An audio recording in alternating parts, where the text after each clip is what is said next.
रामगढ़ गांव का एक निवासी रामलाल यादव, पेशे से वो एक किसान है।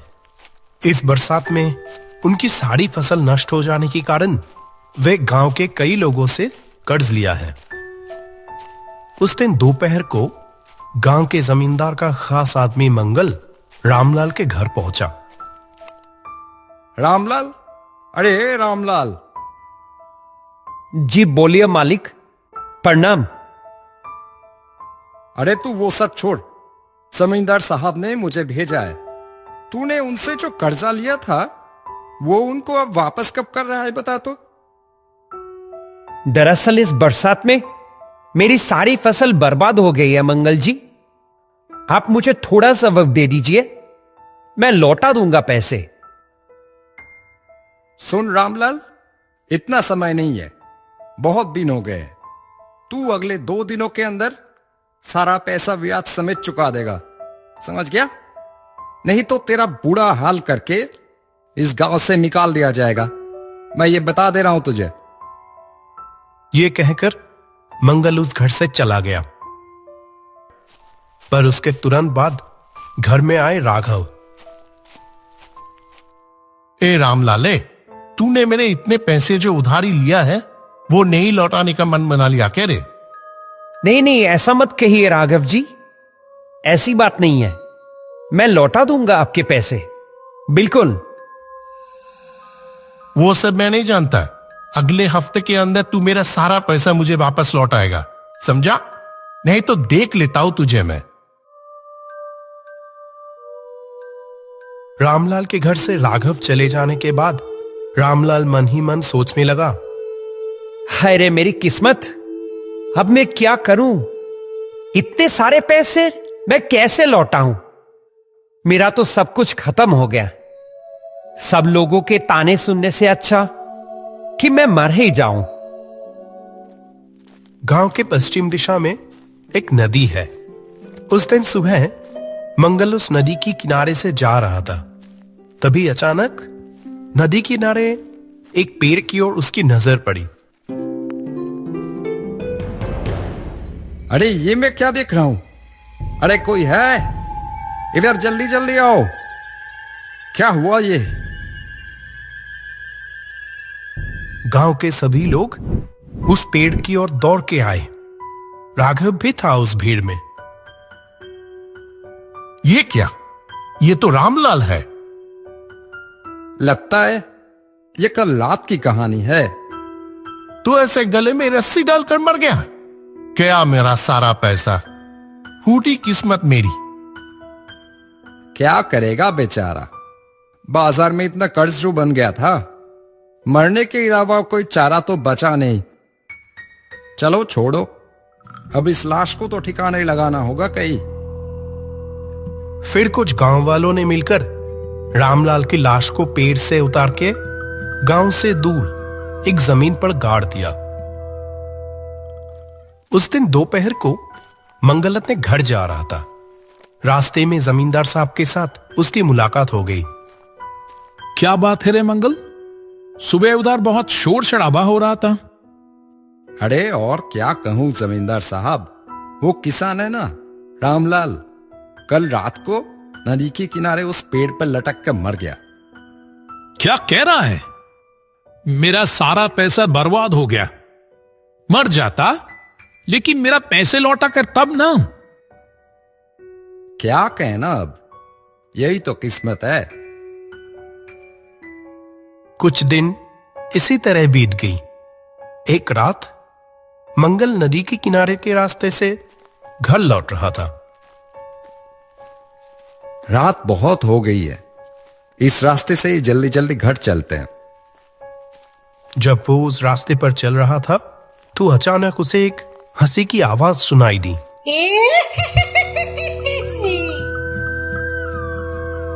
किसे की? हाँ, हंसने की आवाज आ रही है लगता है ना। इतनी रात को यहां कौन हंस रहा है?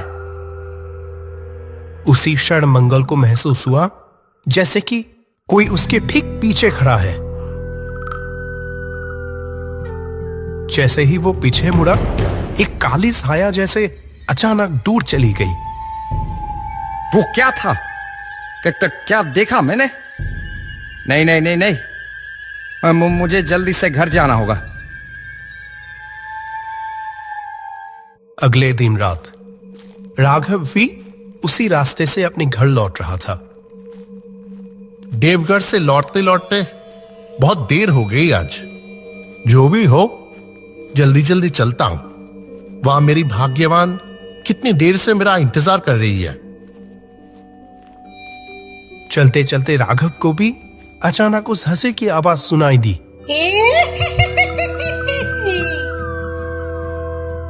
अरे कौन है? कौन हंस रहा है उधर? राघव ने ध्यान से चारों ओर देखा, पर आसपास कोई भी नहीं था। यहां तो कोई भी नहीं है। फिर वो हंसने वाली आवाज कहां से आई? नहीं नहीं, यहां कुछ ठीक नहीं लग रहा है। यह कहकर जल्दी से राघव अपने घर लौट गए। अगली सुबह गांव के चारों ओर एक ही बात चल रही थी। नदी के किनारे उस पेड़ के नीचे से चलने पर सबको एक अजीब सी चीज महसूस हो रही थी। गांव के बीचों बीच जमींदार के साथ और भी बहुत सारे लोग खड़े हैं और उस मामले पर बहुत सारी चर्चाएं हो रही है। अरे यार, क्या बोल रहा है? ऐसा कैसे हो सकता है? अरे सच में, कई लोगों ने तो खुद देखे हैं अपनी आंखों से। अरे हाँ भाई, मैं तो खुद उस रात घर लौट रहा था। अचानक एक हंसी की आवाज आई। कैसा डरावना माहौल। इतनी रात को नदी किनारे उस पेड़ के नीचे भला कौन हंसेगा? हाँ, उस रात तो मैंने भी सुना। बाप रे, लगता ये रामलाल के भूत का काम है। उसने तो इस पेड़ पर खुद को लटका लिया था। पड़ोसी गांव से वो तांत्रिक बाबा को बुलाने के बारे में क्या ख्याल है? हाँ हाँ जमींदार जी, ये सही रहेगा। उनको आकर ये देखना चाहिए। हाँ हाँ, ये अच्छा होगा। ठीक है, फिर ऐसा ही करते हैं। अगले दिन पास वाले गांव से तांत्रिक बाबा को बुलाया गया। सभी लोग तांत्रिक बाबा के साथ नदी किनारे उस पेड़ के नीचे पहुंचे। तांत्रिक ने उस पेड़ की ओर ध्यान से देखा। फिर उन्होंने सभी लोगों को कहा, सुनो, ये जगह बिल्कुल भी अच्छी नहीं है।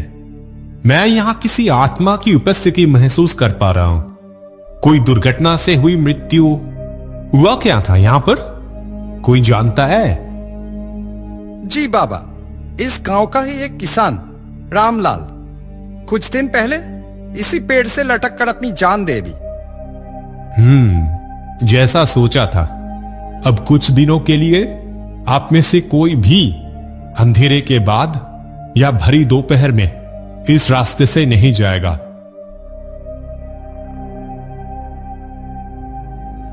मैं मंत्र पढ़कर इस जूते को पेड़ से बांध दे रहा हूं। कोई भूल कर भी इस जूते को यहां से मत खोलना, नहीं तो अनर्थ हो जाएगा। ठीक है बाबा। फिर कुछ समय तक सब कुछ ठीक चल रहा था। एक दिन अचानक गांव में एक चोर घुस आया। आज इस गांव से बहुत कुछ चुराया हूं, ये दूर के बाजारों में बेच दूंगा, फिर तो बहुत सारे पैसे। वो चोर चोरी का माल अपने थैले में रखकर नदी किनारे से भाग रहा था। तभी अचानक उसकी नजर वहां उस पेड़ पर पड़ी। अरे अरे, उस पेड़ में एक जूता नहीं बंधा हुआ है। चलो चलो, उस जूते को भी रख लेता हूं, छोड़ जाने में क्या फायदा। फिर उस चोर ने पेड़ से जूते को खोल के अपनी थैली में डालकर वहां से चला गया। तभी से गांव में दहशत शुरू हो गई। आज तो कितनी देर तक बैठा रहा, सारी मछलियां फिर भी नहीं बिकी। चलो छोड़ो, घर जाकर भाग्यवान को कहूंगा मछलियां सारे पकाकर खिलाए, बहुत मजा आएगा। गांव का मछुआरा हरी अपनी मछली भरी टोकरी लेकर पड़ोसी गांव के बाजार से लौट रहा था। तभी अचानक ये क्या हुआ? मेरी टोकरी अचानक इतनी हल्की क्यों लगने लगी? इतनी हल्की तो ये हो नहीं सकती। हरी ने टोकरी अपनी सिर से नीचे उतारी तो उसमें एक भी मछली नहीं थी। आश्चर्य होकर जैसे ही ऊपर की ओर देखा तो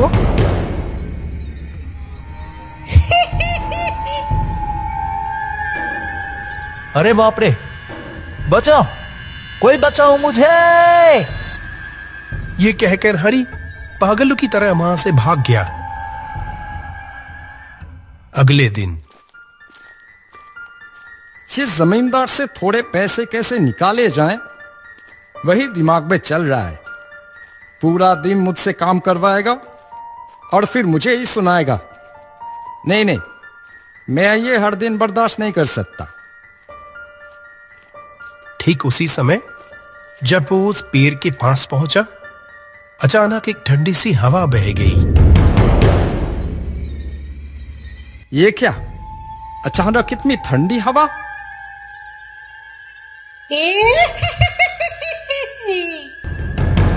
कौन? ऐसे कौन हंस रहा है? कौन? कौन है? पीछे मुड़कर मंगल ने देखा एक कंकाल गले में रस्सी डालकर लटक रहा है। अरे मर गया! हे भगवान, कोई बचाओ मुझे! यह कहकर मंगल वहां से दौड़ के भाग गया। अगले दिन शाम हो चुकी थी। राघव पास वाले गांव से लौट रहा था। रघुपुर से लौटने में इतनी देर हो जाएगी पता ही नहीं चला। चलो जल्दी जल्दी चलते हैं। घर में तो मेरी भाग्यवान मेरा इंतजार कर रहा है कब से। तभी पीछे से किसी ने राघव के कंधे पर हाथ रखा। वो उस बर्फ जैसे ठंडे हाथ की स्पर्श से तुरंत चौंक गया। कौन है? कौन है? कौन है? हाय राम! क्यों, मुझसे पैसे नहीं मांगोगे? आओ, मांगो पैसे मुझसे।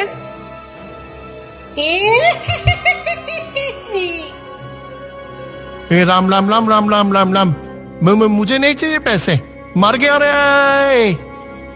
राघव ने किसी तरह वहां से भागकर अपनी जान बचाई।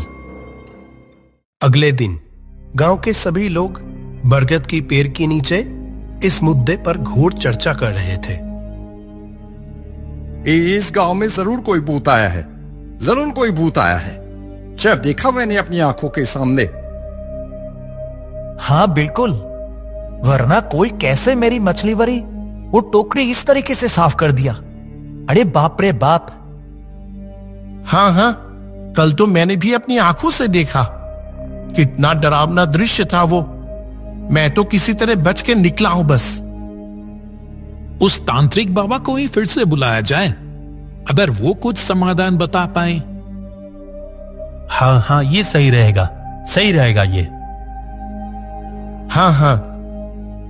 उस शाम पूरे गांव का कोई भी व्यक्ति उस रास्ते पर नहीं गया। अगले शाम सभी ने उस तांत्रिक को बुला लाया। तांत्रिक ने सब कुछ देखने के बाद कहा, इस पेड़ से वो जूते किसने खोला? मैंने तो चेतावनी दी थी आप लोगों को कि किसी भी कीमत पर वो बंधन ना खोले जाएं। हमने कुछ नहीं किया बाबा। इस गांव में कोई भी ऐसा कभी नहीं कर सकता। बे बाबा, हम में से किसी ने ऐसा नहीं किया। जैसे ही पेड़ से वो बंधन खोला गया, उस किसान की आत्मा पुनर्जागृत हो गई और ये इसी आपदा का परिणाम है। आप कुछ कीजिए तांत्रिक बाबा, कृपया कुछ कीजिए, बचाइए हमें।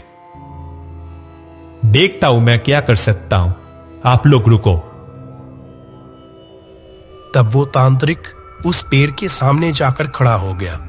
उसने एक मंत्र पढ़ते हुए पेड़ की ओर देखा और कहा, रामलाल, तू ये गांव छोड़कर चला जा। मैं इस गांव छोड़कर कहीं नहीं जाऊंगा। जाना तो तुझे पड़ेगा ही, वरना तुझे मुझसे कोई नहीं बचा सकता। मैं अच्छी तरह से कह रहा हूं, चला जा यहां से। मैं किसी भी कीमत पर नहीं जाऊंगा। रुक तू।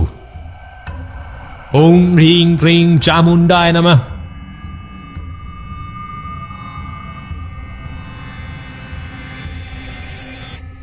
इतना कहकर तांत्रिक ने दोबारा मंत्र पढ़ा और फिर उस पेड़ पर एक लाल धागा बांध दिया। अरे जल गया, जल गया। अरे खोल दो इसे। मैं जा रहा हूं, खोल दो। तू जा रहा है, ये हमें कैसे पता लगेगा? मैं इस पेड़ की एक टहनी पकड़ जा रहा हूं। छोड़ दो मुझे, अब तो छोड़ दो। ठीक है, वैसा ही कर फिर।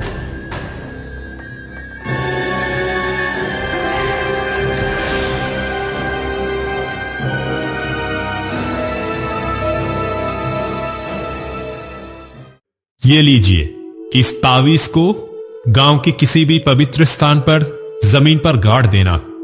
लो, अब और कोई डर नहीं। अभी यह गांव रामलाल की आत्मा से मुक्त हुआ। प्रणाम बाबा, आपका बहुत बहुत शुक्रिया। फिर वो तांत्रिक वहां से चला गया और उसके बाद पूरा रामगढ़ गांव भी सचमुच उस दहशत से मुक्त हो गई।